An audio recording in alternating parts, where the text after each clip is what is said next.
PUC Minas abre inscrição para o curso de doutorado em Ciências da Religião, tendo como área de concentração religião e cultura. O objetivo é desenvolver atividades educacionais visando a análise crítica, divulgação do conhecimento, inovação e formação de recursos humanos qualificados para o ensino, a pesquisa e a extensão em ciências da religião. Para falar sobre esse assunto, eu recebo no Horizonte Notícia Entrevista o professor Paulo Agostinho Batista. Professor, bem-vindo. Obrigado. Professor, o que representa para a PUC Minas agora esse curso de doutorado em Ciências da Religião? Eu acho que vem qualificar ainda mais o trabalho desenvolvido pelo Programa de Ciências da Religião, que tinha um curso de mestrado. Então, acho que é um passo a mais e mostra que esse trabalho tem sido exitoso. Começou em poucos anos, 2008, e já está aí já com doutorado. É um reconhecimento, né, de toda uma caminhada do mestrado e agora rumo ao doutorado também. Qual que é o perfil desse doutorando? A gente espera porque o mestrado é o primeiro nível de qualificação de um pesquisador. Então, o passo seguinte é o doutorado.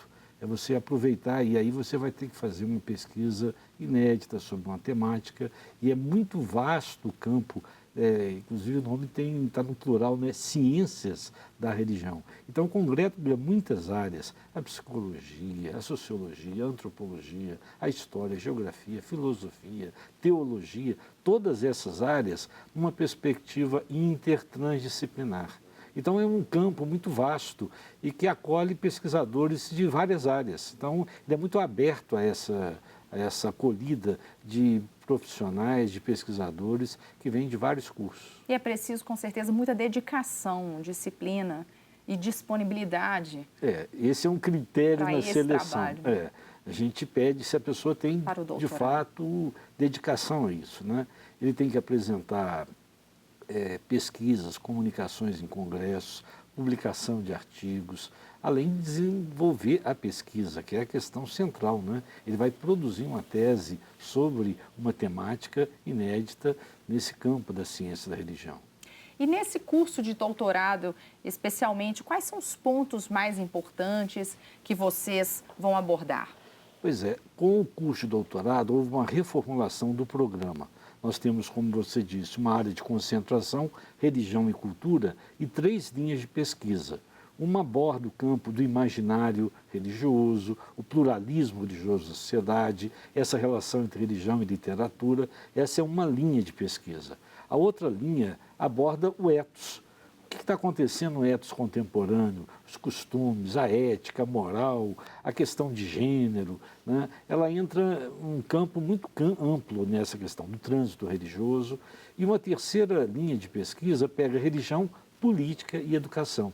Aborda as interfaces, os conflitos, as crises, a questão da laicidade, do ensino religioso. Então é um amplo campo de pesquisa que aqueles que têm interesse no estudo da religião, do fato religioso, do fenômeno religioso, encontra no programa, tanto no mestrado quanto no doutorado. E o curso também analisa os conflitos religiosos e do ensino religioso no Brasil? Sim, eu acho que é uma das possibilidades de investigação. Por exemplo, eu trabalho na linha 3, que trabalha religião, política e educação. Então, eu tenho vários orientandos que pesquisam o ensino religioso, o tema da laicidade, né? Essa questão do conflito que hoje existe. Como que vocês veem esses conflitos? Pois é. E aliam nas reflexões, trazem essas tristes realidades para também a academia? Eu acho que uma das temáticas importantes é a discussão do pluralismo, do diálogo e da tolerância. Não existe convivência, né, democrática sem que a gente seja capaz de ouvir, de acolher a divergência. Tolerância realmente é um ponto fundamental. É claro que às vezes tem situações que são intoleráveis. A gente não pode, né, tolerar a violência, a gente não pode tolerar, né, a agressão, nada disso. Mas assim, eu acho que tem que se trabalhar a questão mesmo dessa acolhida do diferente. É muito fácil a gente falar em acolher o diferente, mas é muito difícil isso. Então a pesquisa, ela busca justamente fazer essa reflexão crítica sobre o fenômeno, né, dessa diversidade, do pluralismo. E a gente recebe pessoas de várias várias tradições religiosas. Isso é interessante, né? Há pessoas que não creem, pessoas que creem em várias formas religiosas. Então, acho que é um momento, uma oportunidade, um espaço muito interessante de convívio. Onde vocês escutam as opiniões, as diversas religiões, enfim. Sim. Então, assim, esse trabalho que trazem esse conhecimento e enriquecem também com a experiência de cada um, com o relato de cada um. É porque isso também traz um acréscimo para a ciência, né? A ciência ganha com isso. A ciência da religião, com a pesquisa, com a publicação dessas pesquisas. A universidade é um lugar de estudo, isso, de reflexão, de debate. Né? Inclusive, não só da pesquisa, mas, como você disse também, da extensão. Eu poder partilhar esse conhecimento com aquele que não tem, aquele que precisa de formação. Então, uma das formas também de exercício desse papel acadêmico não é só o ensino, não é só a pesquisa, mas também essa tarefa, né, extensionista. E não são muitas as universidades, imagino, que tenham o curso, né, de doutorado, que tem em ciência da religião, essa licença para o curso de doutorado. Programas de não são várias. Programas de pós-graduação em ciência da religião são na casa de 20 programas de teologia e ciência da religião. Sim. Mas que tem um doutorado de ciência da religião, agora não me lembro de cabeça, mas devem ser uns 8, né, a 10 programas. No máximo. No máximo que tem essa questão. Né? Eu sou oriundo de uma universidade, né, da Universidade Federal de Juiz de Fora, que foi a primeira universidade que teve um curso de ciência da religião, né? No Brasil, uma universidade pública, né? E isso é coisa rara também. Você tem um espaço dessa... Então, acho que a PUC Minas, ela avança muito quando oferece à comunidade mineira e no Brasil esse curso de doutorado. E como que o senhor analisa a religião nessas interfaces nos campos da política e da educação? A gente falou um pouquinho de conflito religioso, mas da política em si e também da educação. Eu acho que a religião ela tem um papel crítico da formação da consciência crítica muito importante. Eu acho que não há democracia sem uma consciência crítica.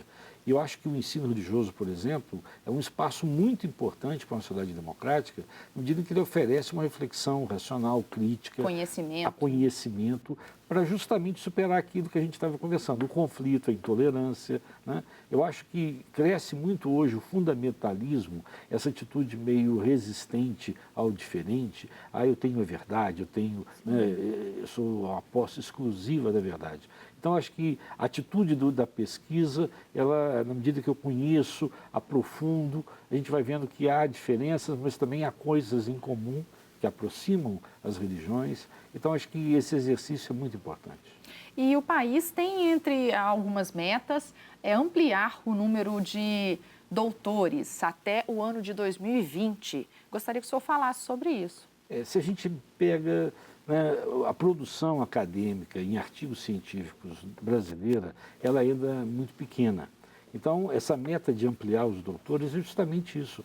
O país tem que avançar em inovação, né, em pesquisa. O país precisa desses profissionais. Precisa, né? Em todas as áreas. A nossa área, por exemplo, ela tem uma natureza e transdisciplinar.